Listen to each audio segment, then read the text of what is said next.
Cubbies with the sweep, baby.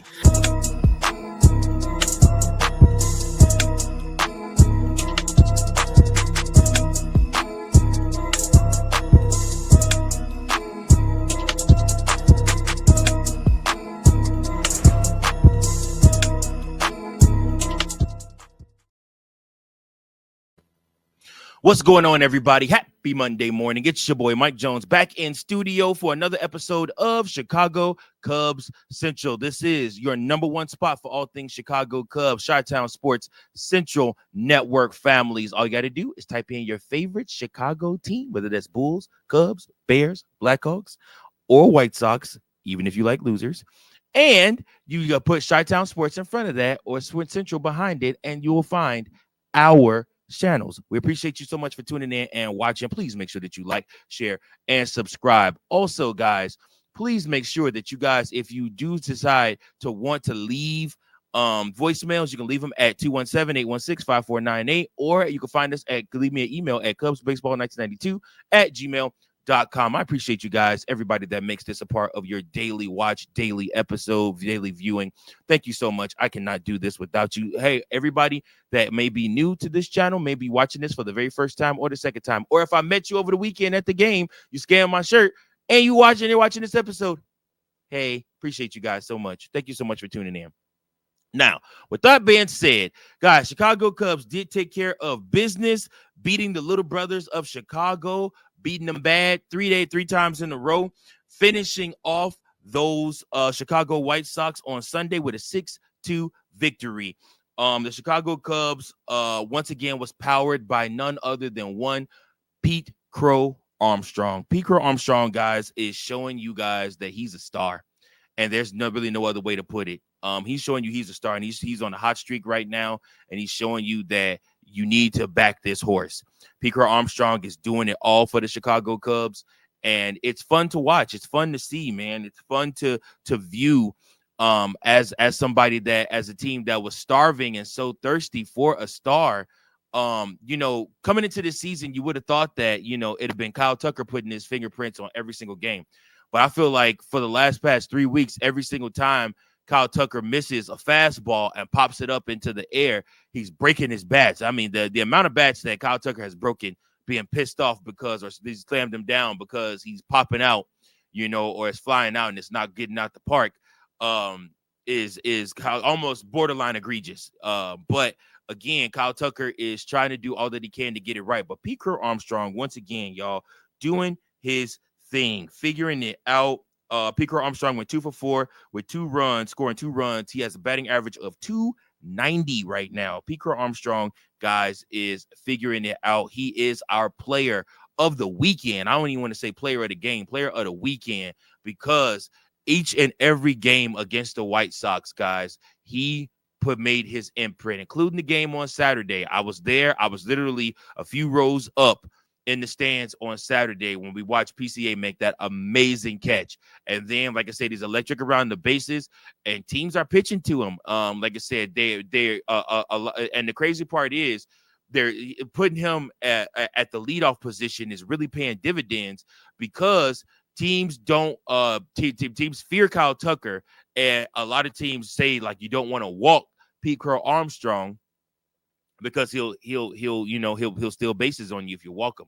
However, he's very patient at the plate. He is learning. I'm sorry. That's a lie.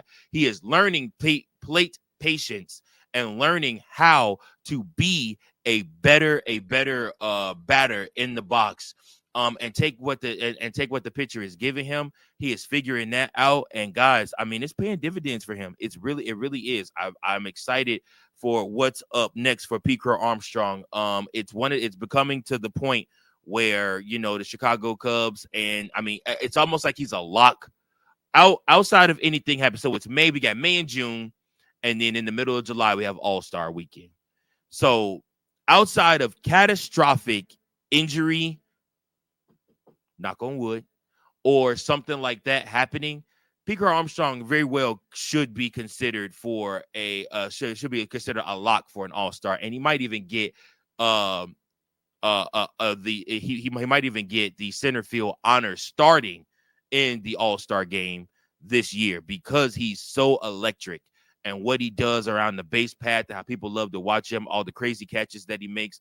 And honestly, P. Crow-Armstrong, when they do interviews with him, he just seems like a really down-to-earth guy that just loves baseball. He loves what he loves what he does. He loves playing baseball, and he loves entertaining the fans. So P. Crow-Armstrong is the first topic of the day, guys. Like I said, he is just, man, he's just on another level right now. Stay hot, PCA, because Lord knows Chicago Cubs will be lost right now without you. But another player that has found his stride is Dansby Swanson. Dansby Swanson, guys, is heating up right now. Dansby Swanson was at 190. His batting average was at 190 2 weeks ago.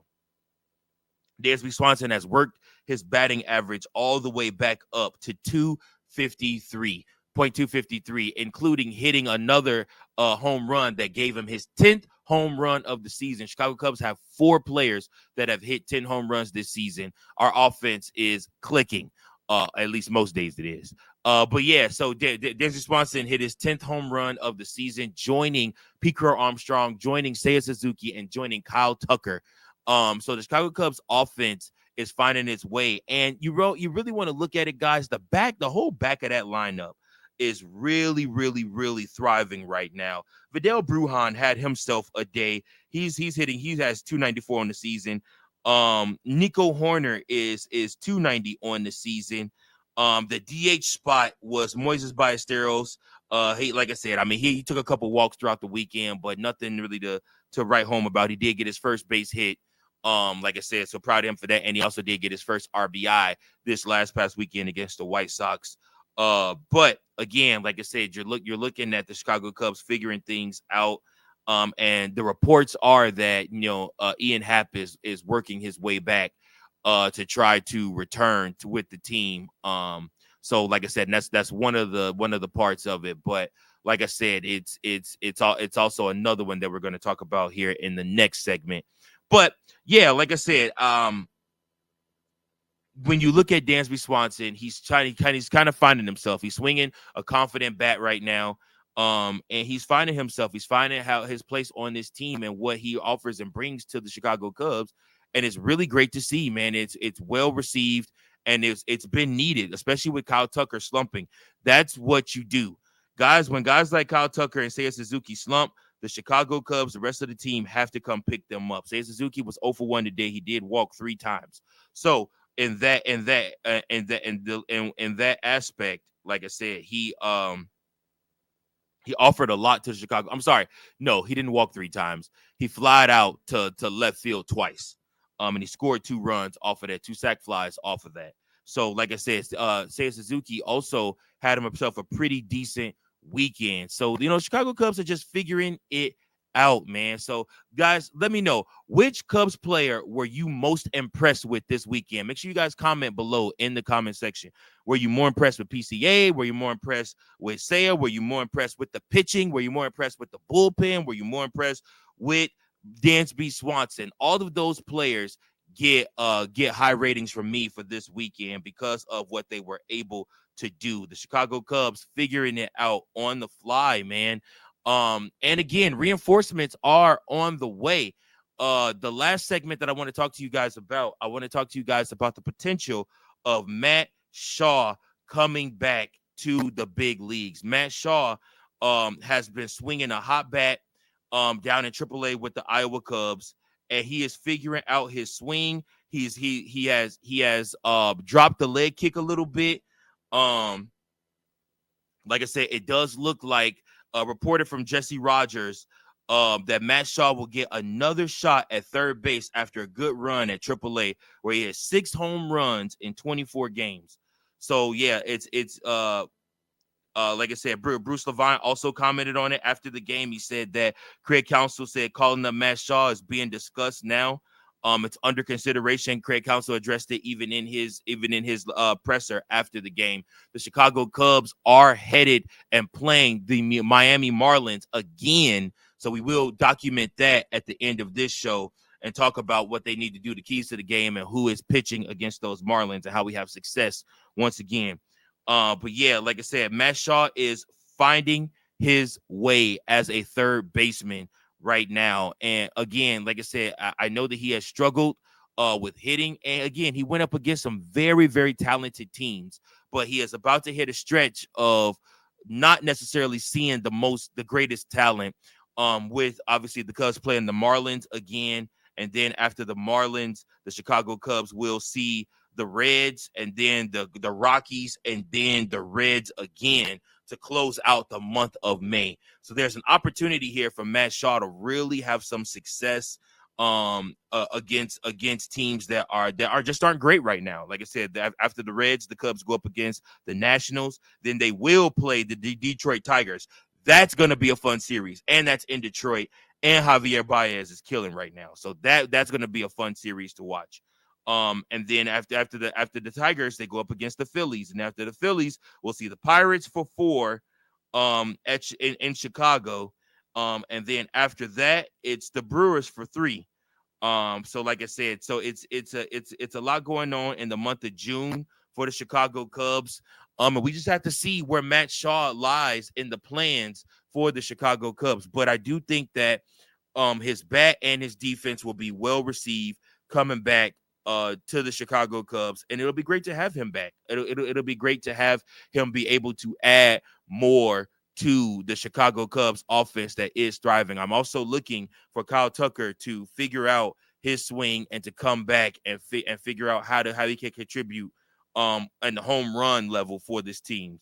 Like I said, it does look like Matt Shaw is going to be on his way back. So with that being said, the last topic for today's show, guys, we are looking at the Chicago Cubs going up against the Miami Marlins. The Marlins, who have a record of 18-27 on the season, will face the Chicago Cubs Monday, Tuesday, and Wednesday. Monday's game and Tuesday's game are 5:40 games. Wednesday's game is a getaway game. So the Chicago Cubs will face the Miami Marlins at 12:10 p.m. And that's Central Standard Time. And then after that, they head off to Cincinnati for the weekend and face the Reds on Friday, Saturday, and Sunday. The Reds are 24-24 on the season. The Marlins are 18-27. We're hoping that the Chicago Cubs can win another series. Going for the Cubs tonight is Ben Brown with the 3-3 record, 4.75 ERA. He will be going up against Edward Cabrera, who is 0-1 with the 5.52 ERA. Then after that, the Chicago Cubs will send Jameson Taillon to the mound to go up against Weathers. Weathers is 1-0 with a 1.80 ERA. Taillon is 2-3 with a 4.53 ERA. I do look for the Cubs to try to get some get back. Weathers had his way with the Chicago Cubs in Chicago. So, and then we finish up. We won't see the Marlins again. We finish up with Cade Horton, who is 2-0 with a 6.00 ERA, going up against Myers, who is 3-4 with a 4.47 ERA. That is your series for your upcoming series for the week. The Chicago Cubs need to continue to take their walks, get on base, and cause havoc around the bases. I mean, the White Sox didn't know if they were coming or going, and the Marlins aren't that much better of a team than the White Sox. So I expect the Chicago Cubs to have their way and to win this series, at least take 2 out of 3. But I love a good sweep, baby, and going back-to-back sweeps would be amazing before you go up against a division rival in the Cincinnati Reds. Hopefully, we have Ian Happ back in the lineup by Wednesday, and we might see Matt Shaw Monday, Tuesday, or Wednesday. Like I said, so we will see. When the announcement drops, like I said, I might put a little short together or whatnot, just letting you guys know that Matt Shaw will be in the lineup. Definitely check on Twitter, X as well. So yeah, man, excited for what the Chicago Cubs have coming up. Like I said, we continue in this stretch. Like I said, of important winnable games that the Chicago Cubs are on. Like I said, so as of right now, they have won 5 and lost once in this stretch since they went up against the Mets last week. So they have won 5 games, lost 1, that one game being to the Marlins. So like I said, the Chicago Cubs are trying to capitalize on this lighter schedule right now, and hopefully they can do so, man. And hopefully they can do so, like I said, and just pad that lead. So we'll see what happens. But before we do anything else, gotta fly that W flag. That's right. A nice little sweep. Break out your brooms. Nice little sweep of the little brothers here in Chicago. That's right. Beating those Chicago White Sox senseless and sending them with their tails tucked between their legs, reminding them that, hey, don't forget about it. Chicago is and will forever be a Cubs town. Until next time, this is Mike Jones. Go Cubs, go. Peace. Thank you for watching another episode of Chicago Cubs Central, the #1 spot for all Chicago Cubs content. Remember to like, share, subscribe for more Cubs content.